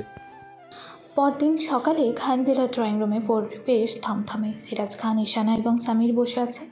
তাদের সামনে অপরাধীর মতো মাথা নিচু করে দাঁড়িয়ে আছে আহনাফ। আমি তোমাকে বিশ্বাস করেছিলাম আহনাব, আমার মেয়ের দায়িত্ব দিয়েছিলাম, আর তুমি এই করলে? আমার এত বড় সর্বনষ্ট তুমি করলে? ছি, আমি ভাবতেও পারিনি। তুমি একটা চোর, একটা বিশ্বাসঘাতক। স্যার বিশ্বাস করুন, আমি কোনো ফাইল চুরি করিনি। আমি শুধু ম্যাডামের কথা মতো আপনার রুম থেকে একটা বই আনতে গিয়েছিলাম। বাহ, কি সুন্দর গল্প। বই আনতে গিয়েছিলে আর সুযোগ পেয়ে ফাইলটা সরিয়ে ফেললে, তাই না? আমি তো ঈশানাকে আগেই বলেছিলাম এই ছেলেটার উদ্দেশ্য ভালো না। ও নিশ্চয়ই আমাদের কোনো প্রতিদ্বন্দ্বী কোম্পানির টাকায় এই কাজটা করেছে। চুপ করো সামির। আমি আহনাবকে বিশ্বাস করি। ও এমন কাজ করতেই পারে না। আব্বু, তুমি নিশ্চয়ই কোনো ভুল করছো। সিসিটিভি ফুটেজটা আবার ভালো করে দেখো। আমি 10 বার দেখেছি। ফুটেজে স্পষ্ট দেখা যাচ্ছে ও আমার রুমে ঢুকেছে এবং কিছুক্ষণ পর একটা ফাইল বগলে নিয়ে বেরিয়ে গেছে। স্যার আমি যে ফাইলটা নিয়েছিলাম সেটা নীল রঙের একটা ফাইল ছিল। আপনার জরুরি ফাইলটা রং তো লাল, তাই না? আর আমি যখন আপনার রুম থেকে বের হই তখন রাত 10টা বাজে। আপনি কি অফিসের সিকিউরিটিকে জিজ্ঞেস করেছেন আমার পর আর কেউ আপনার রুমে ঢুকেছিল কিনা? আহনাফের এই প্রশ্নে সিরাজ খান কিছুটা থমকে যান। সামিরের মুখটাও ফ্যাকাশে হয়ে যায়। ঈশানা, তোমার কি মনে আছে কাল রাতে সামির সাহেব যখন বাসা থেকে বেরিয়েছিলেন তখন তার হাতে একটা ব্রিফকেস ছিল? উনি তো সন্ধ্যায় খালি হাতে এসেছিলেন। হ্যাঁ, আমার মনে পড়েছে। ওর হাতে একটা কালো রঙের ব্রিফকেস ছিল। আমি তো ভেবেছিলাম ওটা ওরই। কী সব আজে বাজে কথা বলছো? আমি ব্রিফকেস নিয়ে কি করব? আমার নিজের অফিস নেই। আচ্ছা স্যার, কিন্তু আপনার অফিসের অবস্থা তো খুব একটা ভালো নয়। নতুন কোনো ইনভেস্টর না পেলে আপনার কোম্পানি দেউলিয়া হয়ে যাবে, তাই না? আর খান গ্রুপের এই নতুন প্রজেক্ট আইডিয়াটা যদি আপনি অন্য কোনো কোম্পানির কাছে বিক্রি করে দিতে পারেন তাহলে তো আপনার ভাগ্যই খুলে যাবে। আহনাফের মুখে তার কোম্পানির ভেতরের খবর শুনে সামির বাকরুদ্ধ হয়ে যায়। একজন সাধারণ ড্রাইভার এত কিছু জানলো কিভাবে? সিরাজ স্যার, আমি আপনার সিকিউরিটি ইনচার্জের সাথে কথা বলেছি। কাল রাতে আমি বেরিয়ে যাওয়ার পর প্রায় 10:30টার দিকে সামির সাহেব আবার আপনার অফিসে গিয়েছিলেন। জরুরি কাগজ ফেলে গেছি এই কথা বলে। আপনার পিএকে ফোন করে উনি আপনার ঘরের চাবিও নেন। আপনি এখন আপনার পিএকে ফোন করলে সূত্রে জানতে পারবেন। সিরাজ খান কাঁপা কাঁপা হাতে তার পিএকে ফোন করেন এবং আহনাফের প্রতিটি কথা সত্য প্রমাণিত হয়। তিনি রাগে অপমানে সামিরের দিকে তাকিয়ে বলেন, সামির, তুই আমার সাথে এই বিশ্বাসঘাতকটা করতে পারলি? সামির আর কোনো কথা না বলে দ্রুত সেখান থেকে পালিয়ে যাওয়ার চেষ্টা করে, কিন্তু দরজার কাছে পৌঁছানোর আগেই দুজন পুলিশ তাকে ধরে ফেলে। পুলিশ এখানে কিভাবে এলো? আমি ফোন করে আসতে বলেছি। আমি জানতাম সত্যিটা সামনে আসার পর উনি পালানোর চেষ্টা করবেন। পুলিশ সামিরকে নিয়ে চলে যায়। সিরাজ খান অপরাধ বোধে অনুশোচনায় আহনাফের সামনে এসে দাঁড়ান। বাবা, তুমি আমাকে ক্ষমা করে দিও। আমি না চিনে না জেনে তোমাকে অনেক বড় অপমান করে ফেলেছি। না স্যার, আপনি আমার বাবার সমান। আপনি আমার কাছে ক্ষমা চাইতে পারেন না। আমি শুধু আপনার দায়িত্ব পালন করেছি। এদিকে ঈশানা মুগ্ধ কৃতজ্ঞতা দৃষ্টিতে আমার দিকে তাকিয়ে থাকে। আমার বুদ্ধিমত্তা, দূরদর্শিতা এবং শান্ত আত্মবিশ্বাসী রূপটা ঈশানার মন থেকে আমার প্রতি সবটুকু দিতে দূর করে দেয়। সে বুঝতে পারে এই ছেলেটা শুধু একজন ড্রাইভার নয়, সে এর চেয়ে অনেক বেশি কিছু।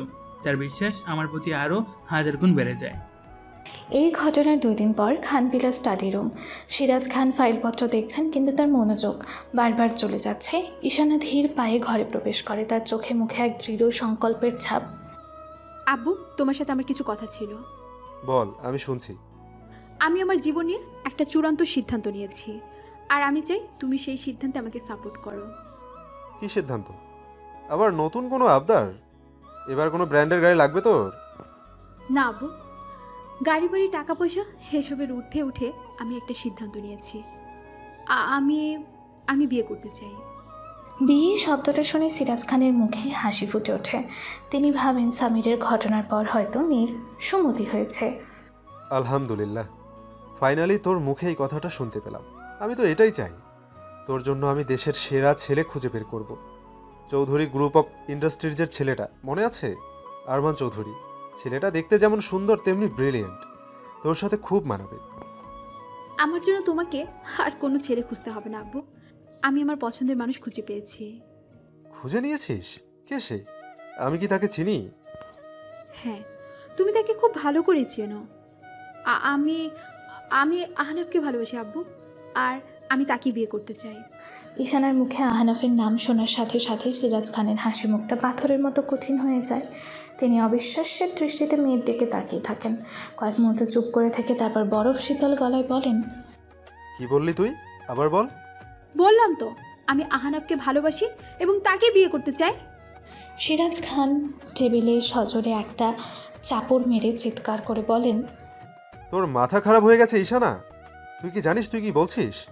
আহনাফ আমাদের ড্রাইভার, একটা সাধারণ ফকিরের বাচ্চা। তার সাথে তুই তোর জীবনটা জড়াতে চাস?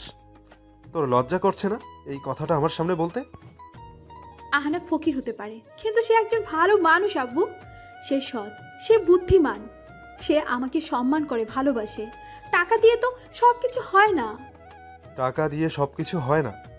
এই যে তুই আজ এত দামি পোশাক পরে আমার সামনে লেকচার দিচ্ছিস, যে গাড়িতে করে তুই ঘুরে বেড়াস, যে বাড়িতে তুই থাকিস, এসব কোথা থেকে এসেছে?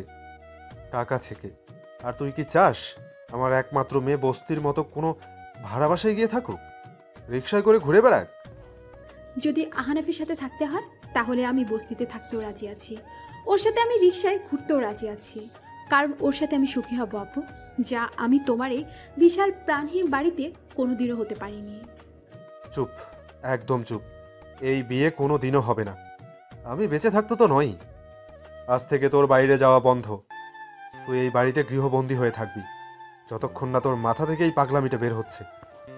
আব্বু প্লিজ এমন করো না, তুমি আমার ফিলিংস বোঝার চেষ্টা করো। তোর কোনো ফিলিংস নেই, তুই শুধু জেদ করছিস। আমি কালই আহনাফকে এই চাকরি থেকে বরখাস্ত করছি। ও তোর চোখের সামনে থেকে দূর হয়ে গেলেই দেখবি তোর এই ভালোবাসা 2 দিনেই উবে যায়। যেই বলা সেই কাজ। সেদিন সন্ধ্যায় খান ভিলার বাইরে আহনাফ ডিউটি শেষ করে চলে যাওয়ার জন্য প্রস্তুত হচ্ছে, ঠিক তখনই সিরাজ খান তাকে ডেকে পাঠান। তিনি অফিসে বসে একটা চেকের বইতে সই করতে করতে বলেন, আহনাফ, এটা তোমার এই মাসের স্যালারি, আর সাথে আরও 3 মাসের স্যালারি আমি এক্সট্রা দিয়ে দিলাম। কাল থেকে তোমার আর কাজে আসার দরকার নেই। স্যার, কিন্তু আমার অপরাধটা কি? আমি কি কোনো ভুল করেছি? না, তুমি কোনো ভুল করোনি। তুমি বরং আমার অনেক বড় একটা উপকার করেছো। তার জন্য আমি তোমার কাছে চিরকৃতজ্ঞ থাকবো। কিন্তু আমি চাই না তুমি আর ঈশানের আশেপাশে থাকো। আমি আপনার কথা ঠিক বুঝতে পারলাম না স্যার। দেখো বাবা, আমি জানি তুমি ছেলে হিসেবে খুব ভালো, কিন্তু তুমি আর আমার মেয়ে ঈশানা, তোমাদের জগৎটা একদমই আলাদা। ঈশানা তোমাকে ভালোবাসার কথা বলেছে আমাকে। কথাটা শুনে আহনাফের বুকের ভেতরটা খুশিতে নেচে উঠলেও সে সিরাজ খানের মুখের দিকে তাকিয়ে বুঝতে পারে পরিস্থিতি কতটা জটিল। ও এখন আবেগের বশে কথা বলছে, ও বাস্তবতা বোঝে না। কিন্তু আমি তো ওর বাবা, আমি তো ওর ভবিষ্যৎটা নষ্ট হতে দিতে পারি না। আমি জানি তোমার মতো ছেলের সাথে থাকলে ও কোনোদিনও সুখী হবে না। ওকে ওর মতো করেই বাঁচতে হবে। কিন্তু স্যার, আমিও ওকে খুব ভালোবাসি। আমি ওকে... ভালোবাসা দিয়ে পেট ভরে না বাবা। তুমি ওকে কি খাওয়াবে, কোথায় রাখবে? তোমার তো নিজের একটা থাকার জায়গাও নেই, তাই না? তোমার মা বাবা আছে, বোন আছে, তাদের দায়িত্ব আছে তোমার উপর।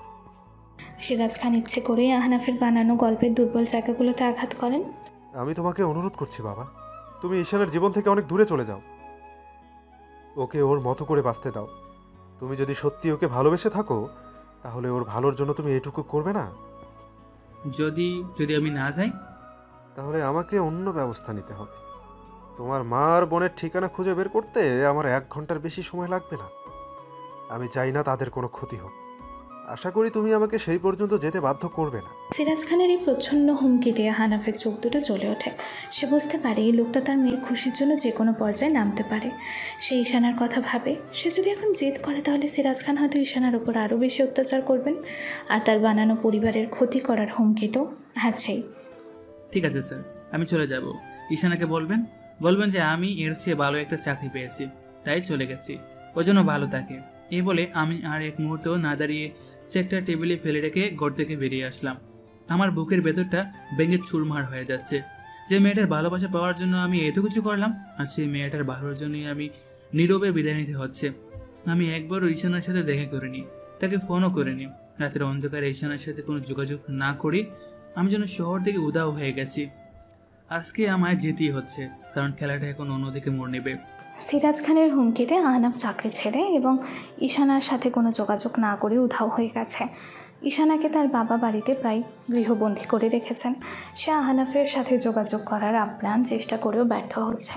3 দিন পর খান ভিলার ডাইনিং টেবিল, থমথমে পরিবেশ। ঈশানা না খেয়ে চুপচাপ বসে আছে, তার চোখ দুটো কান্নার কারণে ফুলে লাল হয়ে আছে।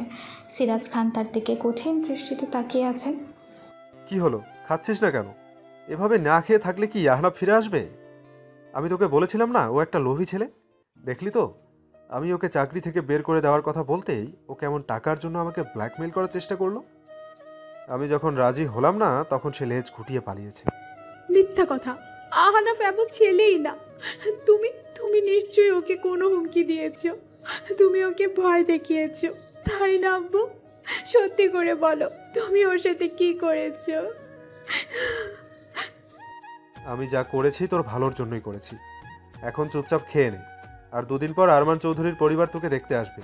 আমি চাই তুই হাসি মুখে তাদের সামনে যাস। অসম্ভব, আমি কোনো আরমানকে বিয়ে করব না। আমি যদি কাউকে বিয়ে করি তবে সেটা শুধু আহনাফকে করব। আর তুমি যদি ওকে ফিরিয়ে না আনো তাহলে আমি এমন কিছু করব যা তুমি কল্পনাও করতে পারবে না। কি করবি তুই? আমাকে হুমকি দিচ্ছিস? ভুলে যাস না তুই আমার মেয়ে। আমার কথার বাইরে যাওয়ার সাহস তোর নেই। আমি তোমার মেয়ে, তোমার সম্পত্তি নই আব্বু।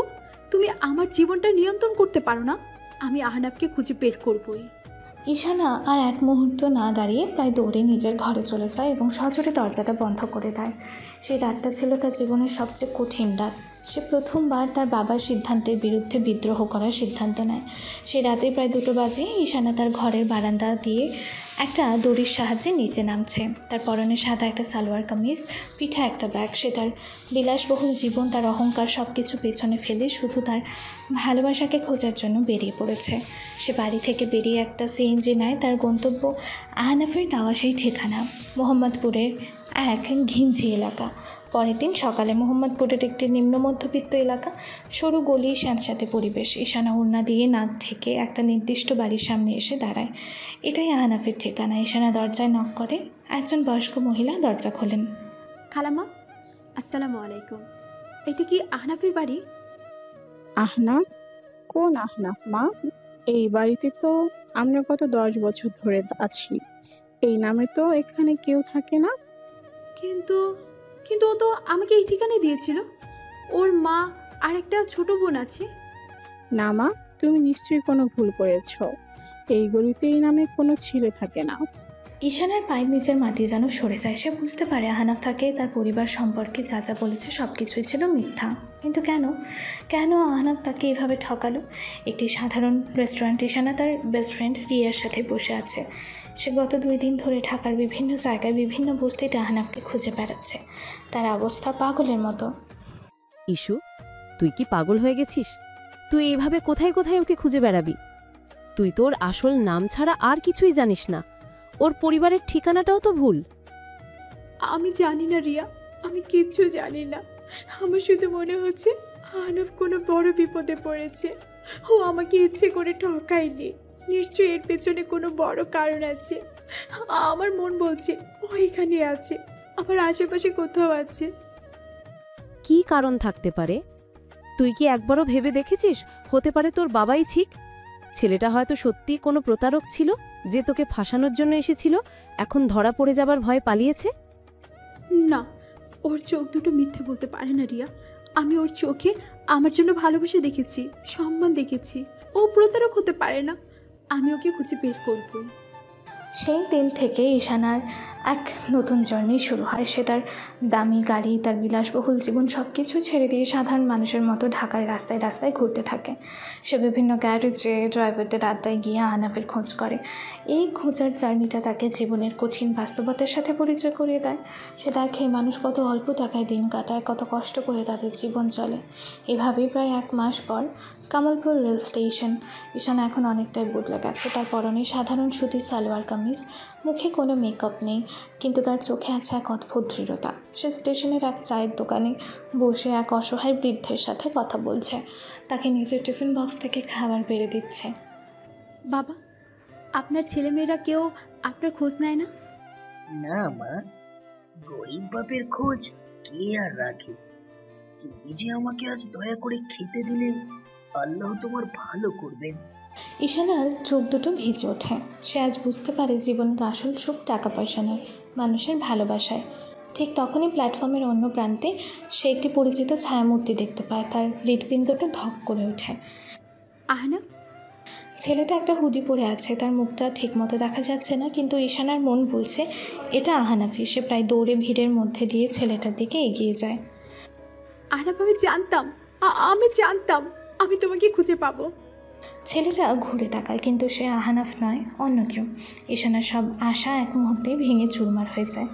সে সেখানে প্ল্যাটফর্মের উপর বসে কান্নায় ভেঙে পড়ে।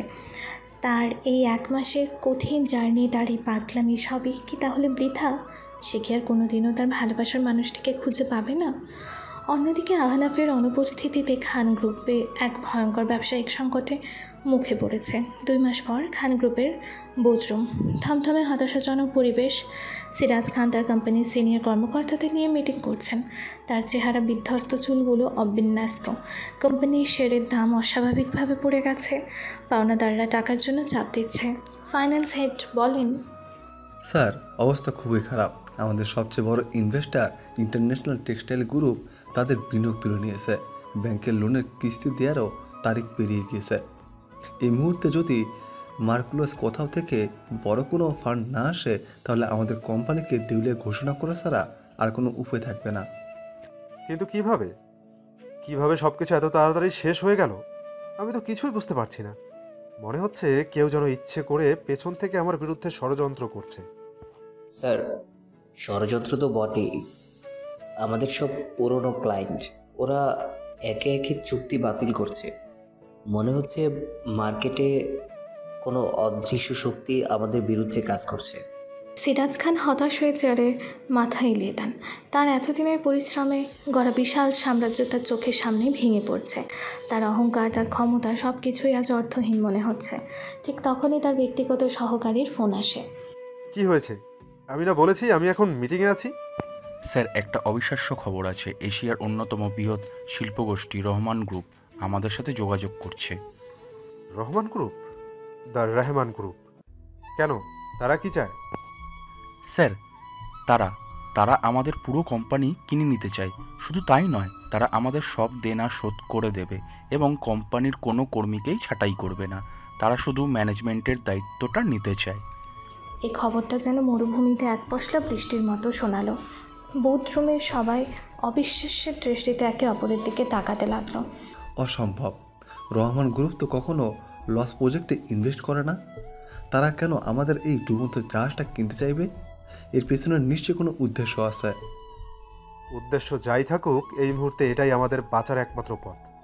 তুই এক্ষুনি তাদের সাথে মিটিংয়ের ব্যবস্থা করো। আমি তাদের সাথে নিজে কথা বলতে চাই। আমি জানতে চাই কে এই রহস্যময় মালিক, যে কোনো লাভ ছাড়াই এত বড় সাহায্য করতে এগিয়ে এসেছে। 1 সপ্তাহ পর রহমান গ্রুপের হেড অফিস, একটি অত্যাধুনিক বিশালবহুল কনফারেন্স রুম। কাঁচের দেয়ালের ওপারে পুরো ঢাকা শহর দেখা যাচ্ছে। সিরাজ খান এবং ঈশানা মিটিংয়ের জন্য অপেক্ষা করছে।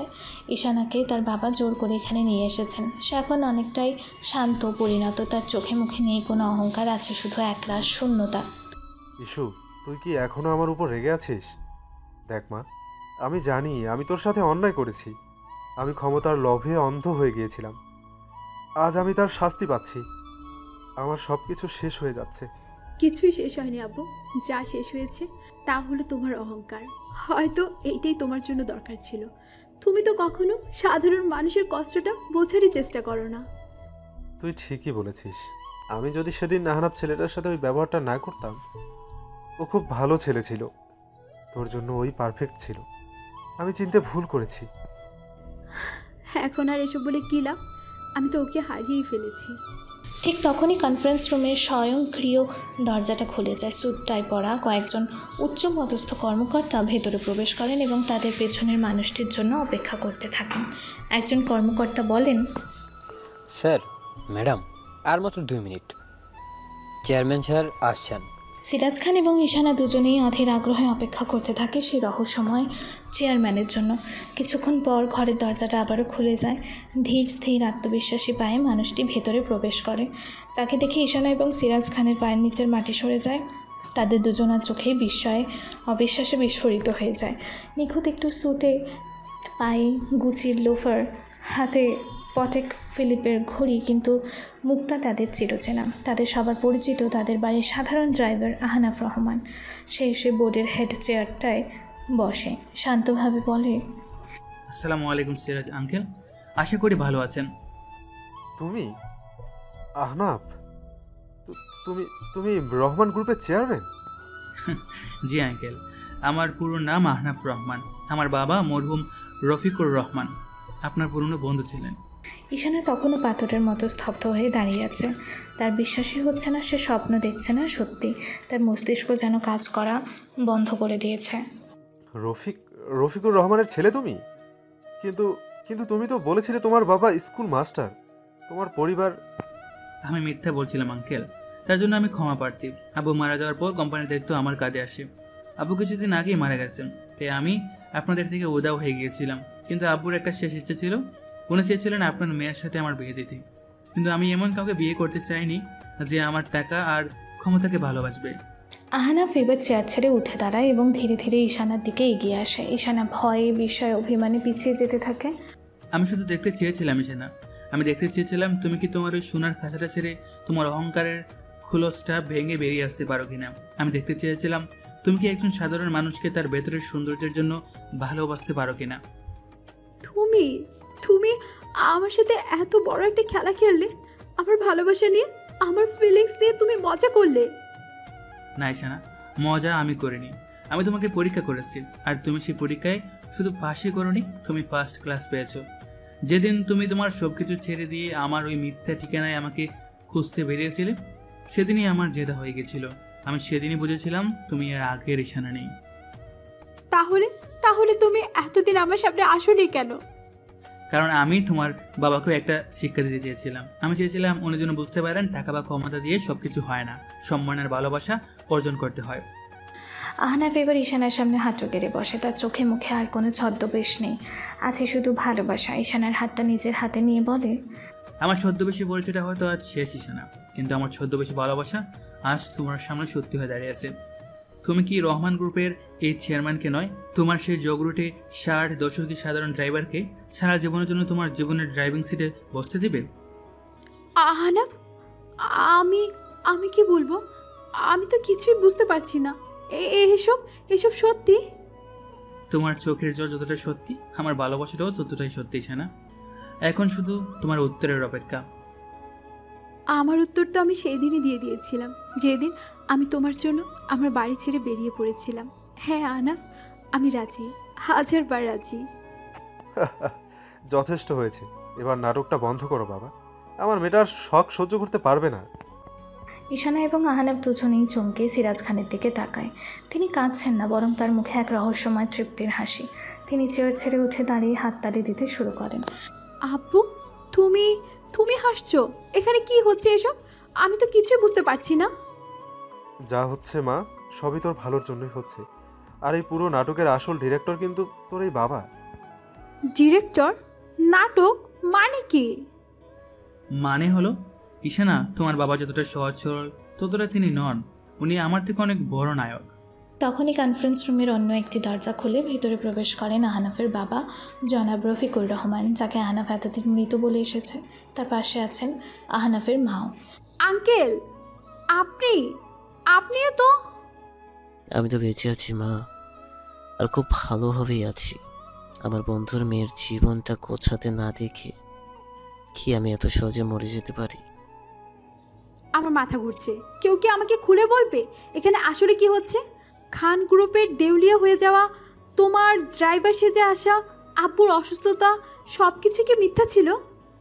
হ্যাঁ মা, সব কিছুই ছিল একটা সাজানো নাটক। খান গ্রুপ দেউলিয়া হয়নি, বরং আগের চেয়েও অনেক বেশি শক্তিশালী অবস্থানে আছে। তোর জন্য ড্রাইভার খোঁজার নাটক থেকে শুরু করে সামিরের ষড়যন্ত্র, আমার অসুস্থতা, তোর গৃহবন্দী হওয়া, সব কিছুই ছিল আমাদের প্ল্যানের অংশ। কিন্তু কেন আব্বু, কেন তোমরা আমার সাথে এত বড় একটা খেলা খেললে? কারণ আমরা তোর ভেতরের অহংকারের দেয়ালটা ভাঙতে চেয়েছিলাম মা। আমরা চেয়েছিলাম তুই যেন টাকা আর স্টেটাসের ঊর্ধ্বে উঠে একজন মানুষকে তার মনুষ্যত্বের জন্য ভালোবাসতে শিখিস। আহনাম যখন প্রথম তোকে ছদ্মবেশে দেখার প্রস্তাব দেয়, আমি প্রথমে রাজি ছিলাম না, কিন্তু তার বাবা আমার বন্ধু, সেই আমাকে এই প্ল্যানে রাজি করায়। আমি শুধু দেখতে চেয়েছিলাম ঈশানা, যে আমার সাধারণ পরিচয়টা জানার পরও তুমি আমাকে ভালোবাসো কিনা। আর তুমি আমার সব কল্পনাকে হার মানিয়ে দিয়েছো। তুমি শুধু আমাকে ভালোবাসোনি, তুমি নিজেকেও নতুন করে আবিষ্কার করেছো। আর তোমার এই বদলে যাওয়াটা ছিল আমাদের এই নাটকের সবচেয়ে বড় পুরস্কার। তার মানে আমার 1 মাসের ওই পাগলের মতো রাস্তায় রাস্তায় ঘোরা, আমার কান্না, আমার কষ্ট, সব কিছুই তোমরা উপর থেকে মজা নিচ্ছিলে? মজা নিচ্ছিলাম না মা, কষ্ট পাচ্ছিলাম। প্রতিদিন তোর কষ্ট দেখে আমার বুকটা ফেটে যেত, কিন্তু আমি জানতাম এই কষ্টটাই তোকে খুঁটিয়ে সোনায় পরিণত করবে, তোকে জীবনের সেই শিক্ষাটা দেবে যা আমি তোকে আমার 1000 কোটি টাকা দিয়েও কোনোদিনও দিতে পারতাম না। ঈশানা কিছুক্ষণ সবার মুখের দিকে তাকিয়ে থাকে, তারপর তার সব রাগ, সব অভিমান গলে গিয়ে কান্নায় পরিণত হয়। সে তার বাবাকে জড়িয়ে ধরে। আমি তোমাদের সবাইকে খুব কষ্ট দিয়েছি, তাই না আব্বু? না মা, তুই আজ আমাকে পৃথিবীর সবচেয়ে সুখী বাবা বানিয়েছিস। কিছুদিন পর খান ভিলার পাশের বিশাল লনে আহনাফ এবং ঈশানার বিয়ের জমকালো অনুষ্ঠান চলছে। চারিদিকে আনন্দের কোলাহল। অনুষ্ঠানের এক পর্যায়ে আহনাফ তার বন্ধুদের সাথে কথা বলতে বলতে লনের ভেজা মাটির ওপর দিয়ে হেঁটে আসে। তার দামি স্যুটের সাথে পরা চকচকে জুতোয় কাদা লেগে যায়। দেখ, পুরো জুতোটাই নষ্ট হয়ে গেল। সে একটা চেয়ারে বসে টিস্যু দিয়ে জুতাটা পরিষ্কার করার চেষ্টা করতে থাকে। ঠিক তখনই লাল বেনারসি শাড়িতে সেজে থাকা ঈশানা সেখানে আসে।